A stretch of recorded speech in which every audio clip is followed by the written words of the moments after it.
Bangré, l'accélération, c'est bien fait, il est passé. Il a du feu dans les jambes. Le bon ballon, c'est bien. Gélabert essaie de se retourner, redonne encore. Le centre, pourquoi pas?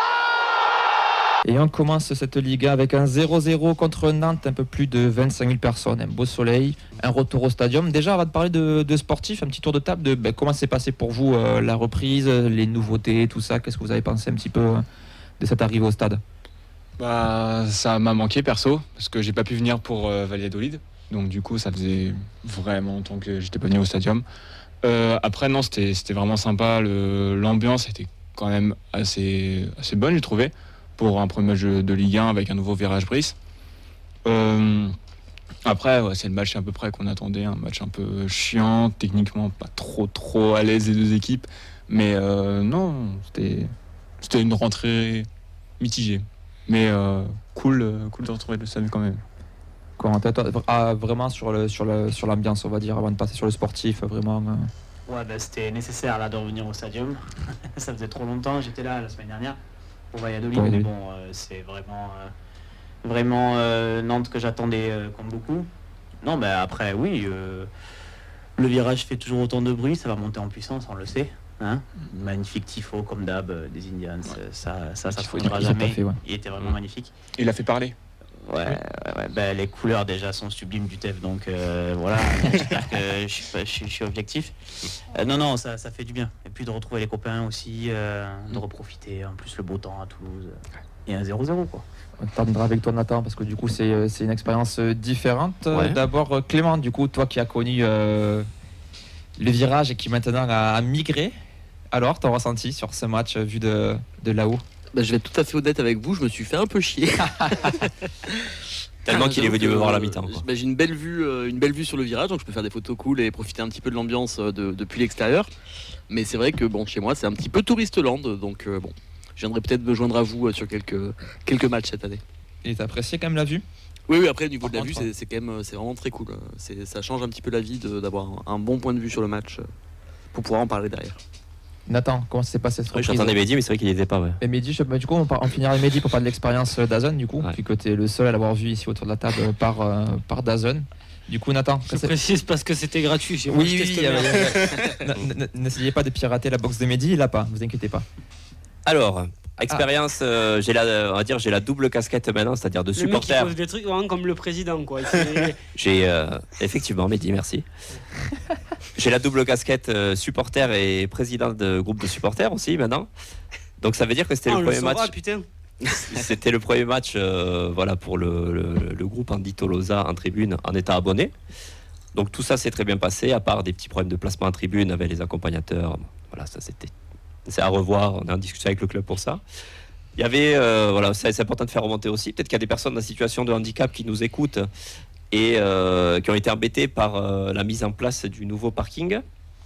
Donc un parking PMR qui était situé avant sous le pont du stadium, sous le pont Pierre de Coubertin, qui permettait un accès direct au parvis et qui fait qu'il y avait quand même beaucoup plus de places disponibles.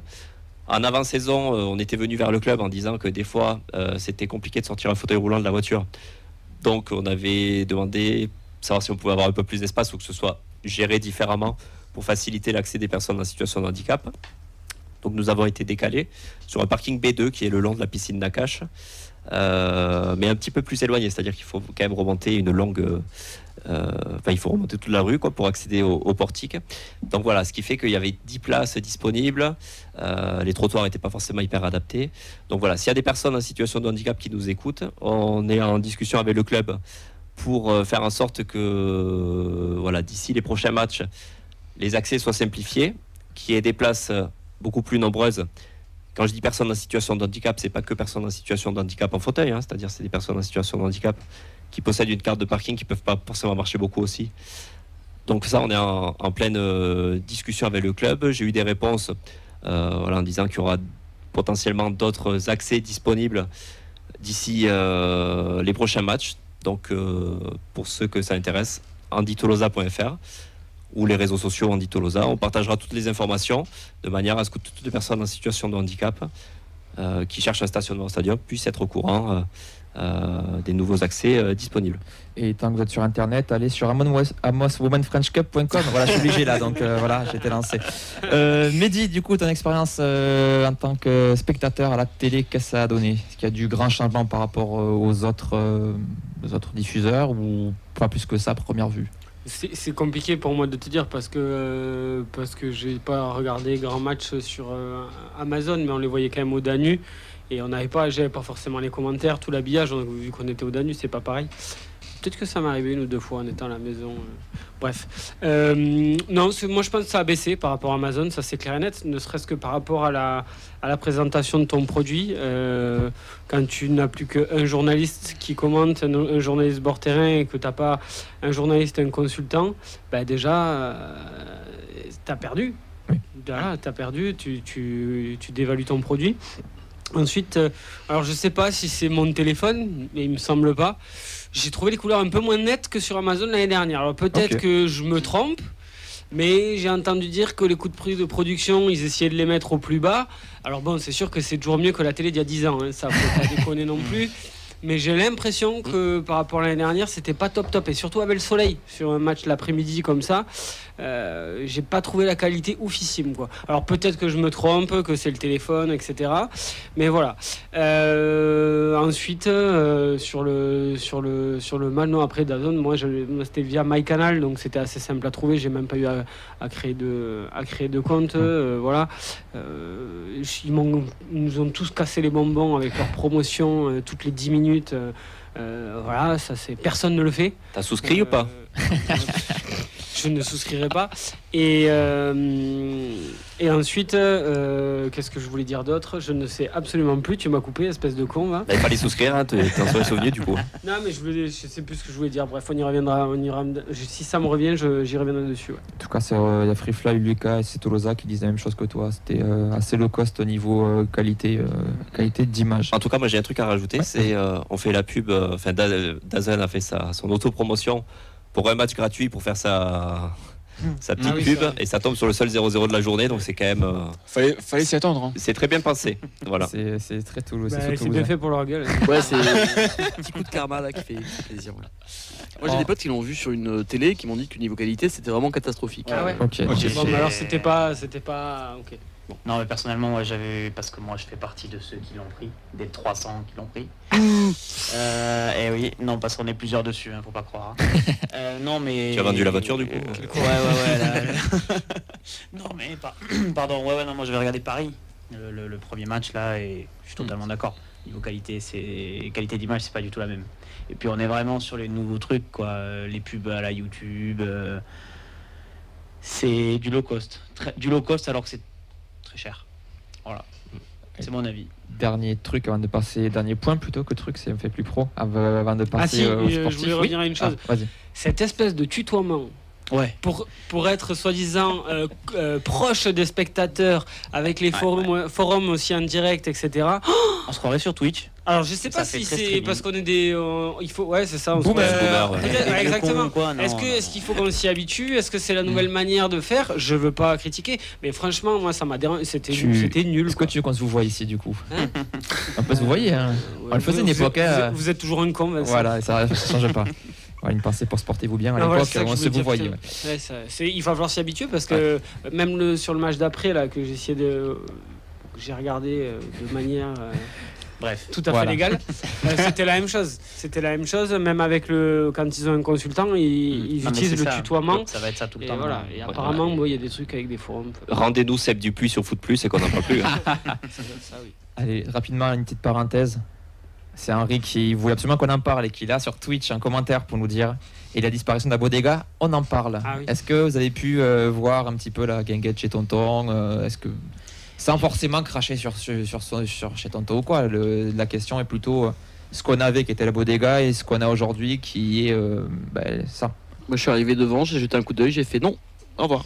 Moi j'ai cherché à faire le tour du stade, du coup chaque 2 mètres je rencontrais quelqu'un et au final je l'ai pas vu. Mais des retours que j'en ai, je suis content de ne pas l'avoir vu. C'est la vie de président. C'est ça. Vous avez pu tester, vous? Non, moi je suis arrivé pas assez. J'ai pas eu assez de temps pour y aller. Ouais, moi j'ai avant le vu. Après, j'ai vu qu'il y avait 3000 personnes devant. il y avait du monde apparemment. Ouais, il y a du monde, et puis même le fait que ce soit en extérieur et pas sous le préau, ça va faire des problèmes en hiver. Il fait pas très froid à Toulouse en hiver, mais dès qu'il pleut, c'est foutu de toute façon. Ouais, c'est ça. Enfin, à l'état, parce qu'après, s'il faut, il y aura d'autres évolutions. Peut-être, on sait pas. On verra ce que ça va donner. Hein. Parce que moi, j'ai croisé un ride, ce qu'il me disait, c'est que par rapport à la Bodega où il y avait 7 ou 8 fils pour la tireuse, peut-être qu'il n'y en a pas autant. Peut-être qu'il n'y en avait pas autant, mais il y en avait quand même pas mal. Apparemment, il y en avait 2 là, pour le coup. Donc, même si c'est quand même du personnel formé qui envoie, s'il y avait la même fréquentation qu'à la Bodega, ça serait quand même il y a beaucoup d'attentes. Assez compliqué. Et bon, le vrai problème, c'est que du coup, on perd aussi l'Happy Hour qui était à la Bodega, ce qui est logique aussi. Exactement. Puisque c'était la Bodega UTFC, là c'est chez Tonton, donc c'est un bar. Enfin, c'est compliqué à appliquer, donc si je dis pas de bêtises, c'était 6,50 € et avant c'était 3,50 €, quelque chose comme ça la pinte. Voilà. Après, on fait pas l'apologie de l'alcool, c'est juste pour constater. Tu n'as pas dit la pinte de quoi? La pinte de. Oui, pardon, j'ai rentré dans le truc en plus. C'est pas pour critiquer les autres emplacements, mais c'est un food truck comme un autre pour moi. Enfin, j'ai l'impression. Ça fait ça. Ouais, ça fait ça. C'est triste parce qu'on avait un vrai endroit où il y avait des supporters qui se rassemblaient à la Bodega. Écoute, ça nous est pas, encore une fois, il y a des choses qui. Nous, on a perdu la Bodega qui nous était adressée à nous. Là, l'offre qu'on nous propose, ça nous concerne moins, j'ai envie de dire, ça nous parle moins. Tonton, déjà, c'est un public qui est soit très jeune, soit pas forcément très toulousain en fait. Ça. Et c'est surtout ça, quoi, ou très jeune, très étudiant, soit des gens qui sont pas Toulouse parce que ça fait partie de l'image de la ville, quoi qu'on en dise. Moi, je suis pas forcément fan ou quoi que ce soit. Donc voilà, c'est très bien. Par contre, le public que tu as perdu là, avec les histoires d'Happy Hour à la Bodega, ce public-là, il n'a rien d'autre. Voilà, ça c'est clair et net. Exactement. Ça ne remplace pas la Bodega. C'est autre chose. C'est autre chose, c'est peut-être très bien, mais ça ne remplace pas la Bodega. Moi, jusqu'à ce qu'on me le dise, j'avais pas compris que c'était censé justement, que c'était ça à la place de la Bodega, quoi. C'est pas la place, c'est autre chose à côté, mais qui est censé. Il aurait pu y avoir les deux. Mais comme l'un d'entre vous l'a dit, pour moi, c'était un food truck random comme un autre, et je suis passé devant. Sachant qu'il y avait déjà un bistrot qui tenait une guinguette à cet endroit-là l'an dernier. C'est juste qu'ils ont changé le bail, en fait, en quelque sorte. Comme dit Serkin, au final, elle apporte pas grand-chose en plus. Il n'y a pas d'âme, autant prendre à boire en bas du virage pour le coup. Bon, on a clos cette parenthèse-là, on va quand même passer sur le sportif parce qu'il est 20h43, on n'a toujours pas parlé du match. Je vais demander, avant de préparer l'émission, vos points. Nathan, on va commencer avec toi, tes points. Ouais, du coup, il y en a 2 parce que le premier, c'est le parking. Le deuxième point, c'est un 0-0 qui est, comme l'a rappelé Sébastien Dupuis tout à l'heure, pas si cata que ça. Bon, j'ai trouvé qu'il y a quand même pas mal d'occasions. Pour un match de reprise, on a été dangereux, on a vu des matchs de reprise beaucoup plus poussifs que ça chez nous. Et j'ai trouvé une arrière-garde qui tenait la route défensivement. On ne s'est pas trop fait peur. Clément, tes points, je sais que tu les as pas préparés, mais là tu les as. Freestyle. Moi, j'ai dans les points positifs, j'avais les coups de pied arrêtés. On est dangereux sur coups de pied arrêtés, quasiment, pas à chaque fois, mais souvent. Et ça fait plaisir. Ça fait un moment que c'était pas arrivé. Le petit Cresswell a l'air pas mal dans ce domaine-là. Donc c'est bien. Le petit, retrouve-toi là à côté, tu vois. Tu sais parce que j'étais loin. Et comme point négatif, c'est quand même, je trouve que, alors certes, on a eu beaucoup d'occasions, mais très peu dans le jeu. Et je trouve qu'on a un mal fou à être créatif devant et à toucher Magri dans de bonnes conditions. C'était déjà un problème l'an dernier et je pense que ça va re-être un problème cette année. Mehdi, tes points. Donc il y avait la diffusion d'Azon. Moi j'ai envie d'une rentrée un peu ronron comme d'habitude. Même si j'ai envie de le dire, allez, sur une échelle de 0 à 100, pour une rentrée t'es à 51 ou 52 quoi. T'es un peu mieux que la moyenne quoi. Parce que par rapport à ce qu'on a connu les autres années, il y avait eu Nice et l'année dernière c'était Nantes déjà, ou c'était le premier ou deuxième journée. On gagne à Nantes, mais le match est peut-être plus mauvais que celui-là. C'est un peu paradoxal, mais c'est comme ça. Et ensuite, pour moi, les manques confirmés, on a vu des confirmations dans tous les sens en fait. Voilà, des manques qu'on peut avoir à certains postes et des confirmations sur d'autres, sur des mecs sur qui on va pouvoir compter quoi. Avant de donner la parole, quelques points que Camille nous a notés. Donc attention à Magri à ne pas faire du bashing comme Siro en début de saison. Son match n'est pas si cata que ça, simplement pas un tueur comme Dalinga. Laissons-lui du temps. Il rappelle qu'il y a 2 ans, et après 5 matchs, il y avait des gens qui disaient que Dalinga il était nul. Donc voilà, faut laisser un petit peu du temps. Agréablement surpris par Donum Piston. Et après, il disait que Nantes c'est faible et comme l'an dernier, face à ce genre d'équipe, il faudrait être tueur, mais on ne tapera pas sur un Lafont grandiose comme tous les week-ends. Il parle d'ailleurs de Lafont qui est pour lui homme du match. Et il cite aussi donc Dodon, Caceres et Cresswell dans les tops et Soisonnet les flops. On en parlera un peu plus tard. Je viens de me rendre compte que j'ai quand même aussi oublié de vous annoncer la composition de ce match. On avait donc c'était un 3-4-3 pour le coup. On avait Rest, Cresswell, Costa, Nicolaisen, Kamanzi et Donum sur les côtés, Caceres, Schmitt dans l'axe, Abouklal, Magri et Beau devant. On a eu 2 salves de changement. On a eu du Siro pour du Schmitt, du Soiseau pour du Donum à l'heure de jeu et en fin de match. Sidibé a foulé la pelouse pour ses premières minutes en match officiel à la place de Kamanzi. Esquita est rentré à la place de Magri comme on a pu le voir un petit peu en prépa, mais c'est Abouklal qui a pris la pointe et Esquita a pris le côté. Donc je vais demander un petit peu à tous les deux ce que vous retenez de ce match pour commencer, positif, négatif, comme vous le sentez. Ouais, non, je vais être un petit peu comme Mehdi, un peu comme d'habitude, un match de reprise, on a l'impression. Ouais, des confirmations, carrément. Moi, j'attendais pas mal de cette défense. Je pense qu'on a été servi. Je pense qu'à mon avis, cette saison, on va devoir jouer sur nos points forts et j'espère en tout cas que ce sera si ce n'est le gros point fort de notre équipe, notre défense. Parce qu'on a vu le nouveau Mackenzie s'échauffer devant nous. Un beau petit bébé, hein. Apparemment très très à l'aise avec les pieds, donc on verra ce que ça donne. Et oui, et Cresswell qui s'est fondu dans la défense en même temps avec un Rasmus à côté de lui en patron, c'est toujours plus facile. Et ouais, non, après l'animation offensive, quoi. Sigbo, il passe un petit peu à côté, notamment on l'a vu en deuxième période. Bah, de suite, on voit qu'il n'y a plus grand chose. Voilà, il n'y avait pas Siro dès le début. Et pour terminer, ouais, non, moi, celui que je retiens malheureusement du mauvais côté pour ce match, c'est pas Magri comme beaucoup, parce que je suis un peu d'accord avec tout ce qui est dit. Hein. Thaïs, la saison fin, quand il est arrivé, il a commencé très très très fort, et après pendant 3 mois, il n'a plus rien fait. Donc voilà, ça peut arriver dans le sens inverse pour Magri. Non, mais moi, c'est surtout Niklas Schmitt qui, je trouve, a été totalement en dessous sur ce match-là. Pour moi, rien à faire dans un milieu à 2, je le dis depuis le début, mais bon... on verra ce que ça donne par la suite. Qu'est-ce que tu fais des choses Moi, c'est plus sur l'aspect positif, c'était vraiment sur l'animation défensive et comment on a bien défendu la surface, mais aussi devant. On a bien étouffé les Nantais, qui, on peut le dire quand même, les joueurs de champ, c'est assez limité aussi. C'est compliqué Nantes. C'est pas la grande équipe. Hein. Et par contre, ouais, quand on a le ballon, si on n'a pas Gbo pour faire des différences ou un bon appel de Zach, c'est compliqué d'avoir au moins une occasion. Et ouais, c'était assez inquiétant. Et juste très rapidement, le comeback de Guillaume Rest, qui s'est pris un bashing monstrueux après la finale malheureuse des JO. Bah écoute, il est bienvenu. Hein. Ah oui, il a fait l'arrêt qu'il fallait faire. Ballon au pied, je l'ai trouvé très très très bon. Alors que voilà. Donc ouais, mention positive, très positive pour lui. Mais je voulais réagir, il me semble. Juste sur Guillaume Rest, c'est normal qu'il prenne sur la gueule. Les gens, ils le voient jamais jouer. Absolument, il est pas bon au final, il prend sur la gueule. Voilà, encore une fois, c'est la fainéantise du 21e siècle, ouais, c'est ça. Oui, le 21e siècle, oui. T'es un boomer, ouais. La confirmation. Juste sans regarder, tu vois, moi je vois un gardien qui fait une boulette, je l'ai jamais vu jouer, je vais pas dire il est nul. Voilà, et je vais pas me foutre de sa gueule. C'est le problème des gens de maintenant, ça on est d'accord là-dessus. Mais nous on sait qu'il est très bon et qu'il a un gros avenir et on se faisait pas de soucis même pour lui au niveau de la tronche, tout ça. Complètement, mais ouais, même à 19 ans, c'est ça moi surtout qui me préoccupait, mais bon, moi non. Puis c'est la première fois qu'il était confronté à un mur. Exactement. C'était ça, la première fois où quelqu'un critiquait. Enfin, nous, en un an, si quelqu'un le critiquait, c'était vraiment abusé. Et voilà, ça a peut-être remis un peu les pieds sur terre. On sait pas. Ouais. Donc franchement, il a géré. Ça fait partie de son apprentissage. C'est peut-être pas plus mal aussi. Ça fait partie de tout ça.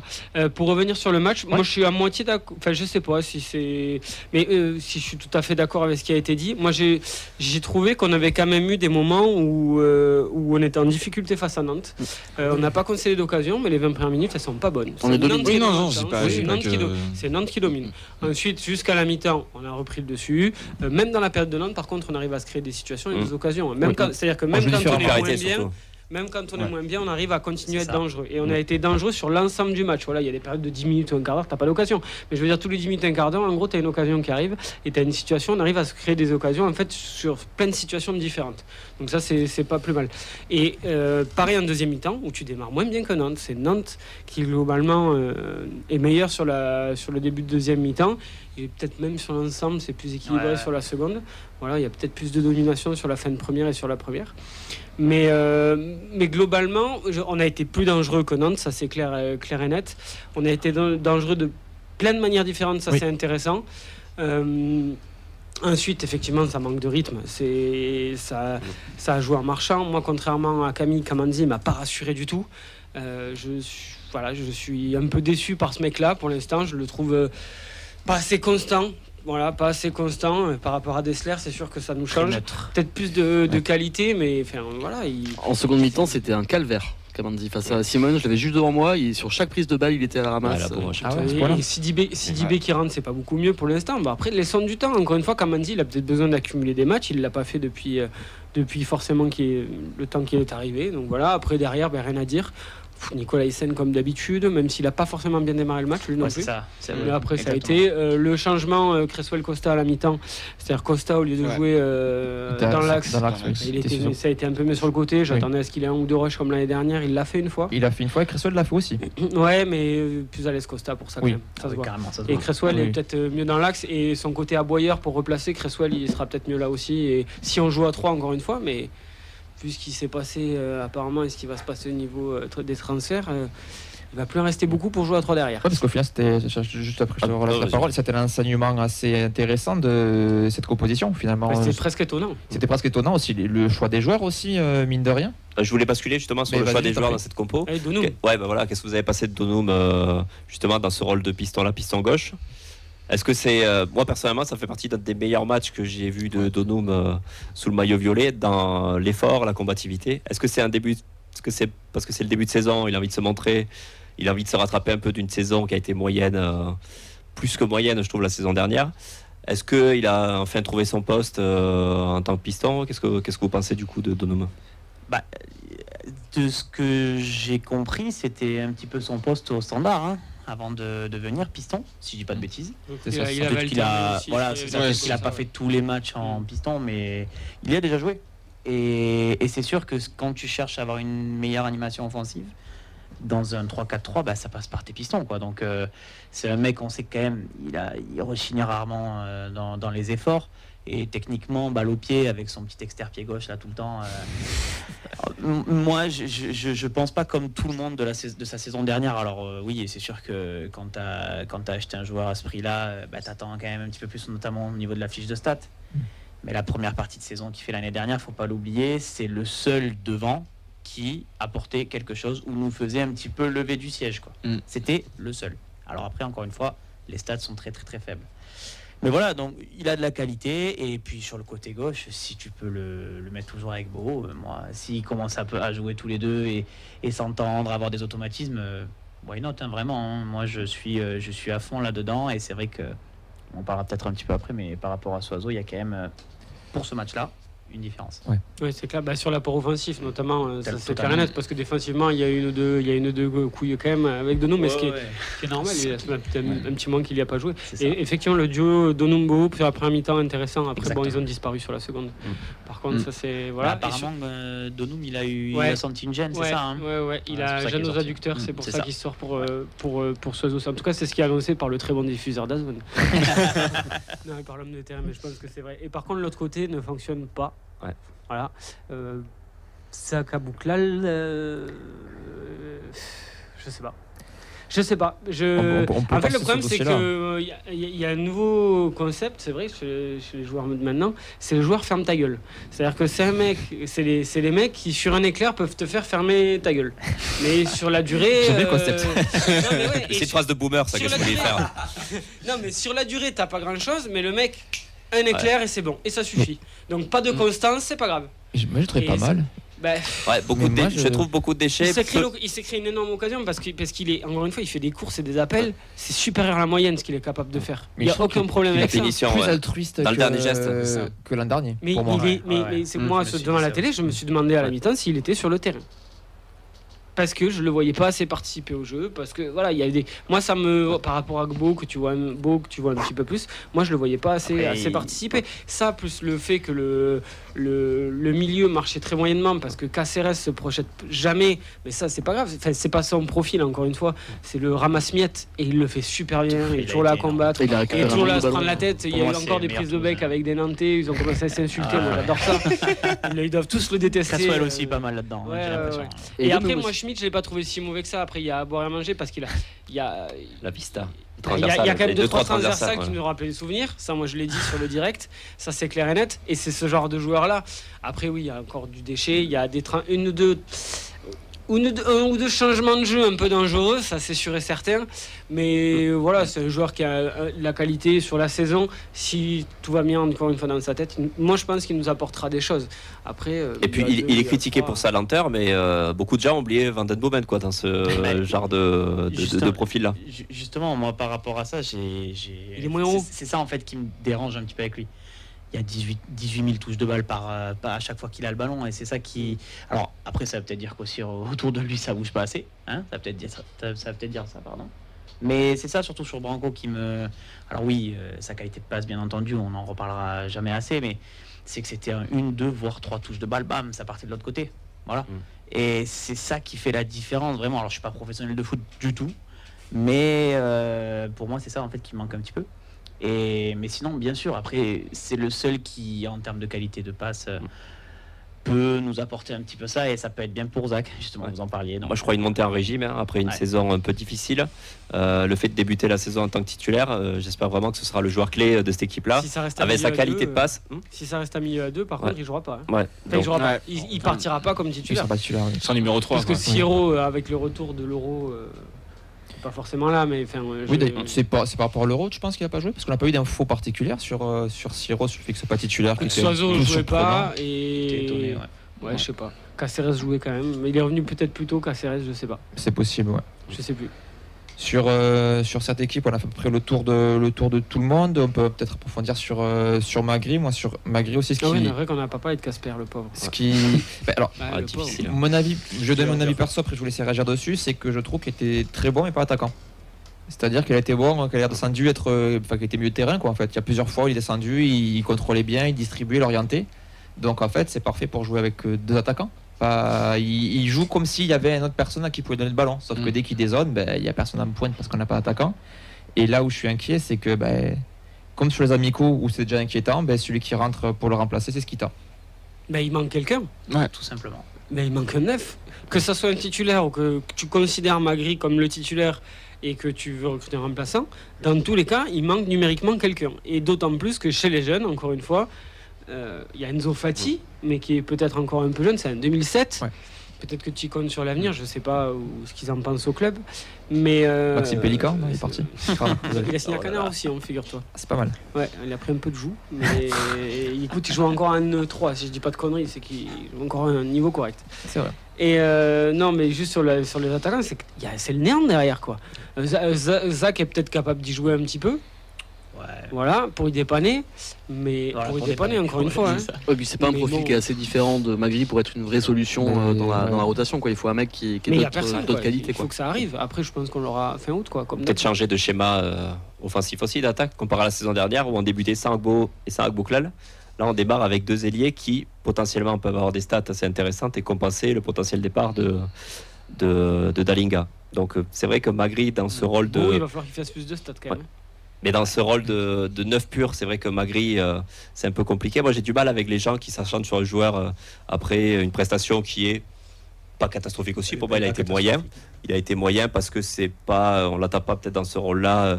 On imagine que ça va faire du Dalinga dès qu'il y a un ballon dans la surface à traîner, à mettre le pied, la tête. Moi, je pense qu'il peut compenser autrement. Je trouve qu'il a une belle débauche d'énergie aussi. Il peut participer aussi aux attaques. C'est un joueur, je trouve, peut-être plus de profondeur que Dalinga par moment. Donc j'attends la confirmation. C'est nécessaire aussi d'avoir une doublure, voire un joueur pour le challenger. Moi j'espère que ça sera quand même un Ben, joueur pour le challenger. Ouais, mais Moi, je et le marché du neuf, qui c'est que tu vois comme neuf aussi non, je connais pas, je sais pas, l'attaquant du Wisla Cracovie ou de je sais pas, je les connais pas. On va mettre la dernière fois qu'il y a une interview de Pelon, non, mais c'est vrai que les neufs. Je sais pas si vous connaissez un certain Alexander Pezic, il est top.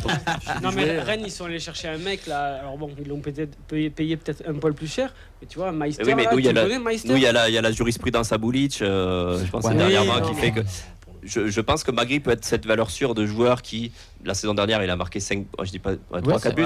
5 buts, 5-6, toute compétition, c'est sûr. Ouais, pour moi, avec des joueurs qui statent autour, je dis pas que ça peut être suffisant, mais à la limite, prendre soit une doublure si tu veux inférieure. passer un cap, moi j'y crois Pour pas. moi, le marché du neuf est un peu fermé aujourd'hui. Je vois pas qui c'est qui pourrait, à 10 jours de la fin du mercato, te dire putain, c'est le neuf titulaire de cette équipe. Toujours. J'espère. De toute façon, ce sera un mec qu'on connaîtra pas, donc autant l'assumer et puis et le prendre rapidement. Il y a tellement d'attaquants en Norvège, au Danemark, des mecs qu'on connaît pas. Enfin, tu trouveras toujours en attendant. Voilà. Allez, après, encore une fois, je veux ne pas avoir raison parce qu'encore une fois, Magri, moi, on a envie qu'il réussisse ce mec-là. Oui. Mais malheureusement, en l'état actuel, on a du mal à y croire. On a beaucoup Et de mal même en cas à de y pépin croire. physique, il faut quelqu'un pour numériquement. On va pouvoir faire avec du Bangré, du Skita. En cas de problème, ça va être léger, quoi. Surtout s'ils sont plus, ils risquent de partir aussi certains. Mais après voilà, on donne pas, je veux pas qu'on donne l'impression de s'acharner sur lui parce que c'est vrai qu'en dans l'absolu, il a pas été mauvais et surtout, il n'a pas eu grand chose à se mettre sous la dent en termes de situation franche, quoi. Donc en mais effet, avec c'est dur autant, de le tu juger. vois, pardon, mais en face, l'attaquant n'a pas plus de ballons et pourtant il est plus efficace. Plus efficace. En tout cas, il se crée plus de choses. Voilà, alors je sais pas, peut-être que c'est un meilleur joueur, Ablin, que Magri, je sais pas, j'en sais rien. Mais moi, je trouve que sur le match, peut-être, mais bon, ils viennent de signer et pour cher. C'est un Nantes, ils l'ont payé cher. Mais lui, par exemple, c'est un bon attaquant. C'est un bon joueur. Voilà. Et à Nantes, les deux attaquants qu'ils ont, même Mohamed, ils ont quand même deux bons attaquants. On a tous super quand il est rentré, Mohamed. Tous. Par contre, derrière, Nantes, c'est vrai que collectivement, c'était le néant. Ben, avant de faire les tops et les flops, un mot sur Lafont. Parce que clairement, ça a été l'homme du match. 4 arrêts 6. J'ai regardé la stat hier en préparant le space. Dès la claquette sous la barre, on se dit qu'il va faire un sacré match. Mais il le sait, mais plus il est insulté dans le virage, meilleur il est. Après, c'est un jeu maintenant entre les deux. On a applaudi à la fin. Mais même, c'est motivant, je pense, pour lui de nous faire taire. On lui fera une ovation la prochaine fois, peut-être que ça va le déconcentrer. Ça vous a choqué l'ambiance C'est comme tous les ans, ça fait partie d'un jeu. Il n'a pas été respectueux d'un côté, et puis ça continue. Et puis, écoute, il y en a un qui engraine les autres, et puis c'est parti. Moi, ça fait pas partie des trucs qui me plaisent, mais écoute, ça fait partie. Partie de l'ambiance stade. Moi, je trouve ça un peu triste que ça ait duré aussi longtemps. C'est vrai. Ça a duré vraiment longtemps. Toute la deuxième mi-temps, j'y étais. Normalement, t'es là, on a compris, c'est bon. Et puis surtout, quand tu vois que le mec est en train de te faire fermer ta bouche sur le terrain, c'est autre chose, quoi. Ça marche pas, ça marche pas. C'est un joueur, ferme ta gueule, comme disait Mehdi. Là, pour le coup, oui. On a Donum qui a été aussi sélectionné dans l'équipe type de la semaine de l'équipe. J'essaie d'influer un petit peu vos votes là pour le coup, parce qu'on va faire le tour de table sur. Il aurait pu prendre un rouge d'ailleurs de Donum. Ah bon? C'est passé complètement inaperçu, mais à un moment où il y a Coco qui vient le pousser après un pressing, et immédiatement il se retourne et il lâche un énorme molar dans sa direction. Le catcheur. C'est dommage que personne ne l'a vu. Moi, il était juste en face de moi, donc je l'ai vu, mais. C'est dommage que les matchs de Ligue 1 ne soient pas filmés, qu'il n'y ait pas la VAR, qui ne voit pas ça. Écoute, c'est fou de pas si ça permet des petits fils de puterie comme ça, le mauvaise réalisation de DAZN, pourquoi pas. Merci. Le retour du vrai foot. Entertainment. Voilà. J'ai trouvé ça assez marrant, mais je me suis dit, bon, si quelqu'un l'a vu, ça peut faire un rouge très con, quoi. Ils vont être regardés d'ailleurs pour la VAR avec DAZN. Du coup, la strat, c'est que tous nos gars teigneux vont aller bousiller les camions VAR avant le match pour faire ce qu'ils veulent sur le terrain, c'est ça? C'est bien joué. Du coup, vos tops sur ce match, on fera les flops. C'est que vous retenez. On en aura combien 1, 2 max. Ce que tu veux. Non, en premier pour moi ça reste. Pas 11. Non, bien entendu. Il n'y en aurait pas eu 11 de toute façon. Non, mais en top du top, vraiment pour moi c'est Caceres que j'ai vraiment. J'ai en tête encore son retour sur Simon là qui était juste devant moi. C'est très très très fort, mais ça, même l'année dernière, on voyait qu'il y avait de la qualité. Caceres, oui, après on va tous dire Donum aussi, je pense. Donc on va rester sur ces deux-là, c'est pas mal. Vous en ajoutez d'autres autour de la table, des tops? Cresswell. Moi je mettrais. Moi j'allais dire la charnière, Cresswell Nicolaisen, Costa. qui a été solide. Aussi. Ouais. Cresswell, il a beaucoup parlé, moi, c'est ça qui m'a surpris. Je l'ai vu à plein de moments replacés, donner de la voix. Ouais, depuis le match amical, ouais, ça parle. Ou pas Clément avec nous. Bon, si tu avais été à Blagnac, déjà, il nous en a mis plein les oreilles. Ça faisait 4 ou 5 jours qu'il était arrivé au club, un truc comme ça. Et il commandait déjà la défense. Il y a des moments, j'entendais que lui, quoi. Voilà. Le nouveau Carles. C'était assez incroyable d'avoir un mec qui parle parce que Nicolas Hyssen est un patron, mais pas un patron vocal. C'est ça, c'est important. Et je trouve qu'ils se complètent assez bien les deux. Ça peut être pas mal. Voir sur les relances. Un top aussi à rajouter, c'est que c'est un match qu'on aurait pu perdre l'an dernier aussi. Reste quand même qui fait la parade qu'il faut au bon moment. Donc c'est de dire qu'on l'avait gagné l'année dernière. Ah bon? Qui ça? La première journée, tu l'avais gagné. Il parle de manière générale sur le scénario du match. Ouais, sur le scénario du match, quand le fameux TFC Time. T'as quelques occasions. Et, je crois que Mehdi t'en veut quand tu as pris sa place de co-animateur. Ouais, c'est un boomer. De toute façon. mais ouais, la parade qu'il fait. Même si tout à l'heure j'ai dit qu'on ne s'est pas trop fait inquiéter, il y a quand même eu une ou deux occasions franches de Nantes qui auraient pu quand même. Qui étaient très dangereuses, surtout en fin de match. Donc voilà. Reste. Mérite son petit top. Les flops maintenant. Le parking. de vrais flops, Soiseau. Magri, t'es obligé Magri, parce que tu l'as pas vu. Ok. Voilà, c'est pas. Soiseau c'est pas aussi, contre même lui. s'il a fait une demi-heure. Le banc en général, Le banc, les entrées. Oui, parce que ça même. Soit Sidibé, pareil. Skita, bon, je l'ai pas assez vu. Siro était correct quand même. Et Siro, ouais, correct. Mais quand tu rentres, ça va.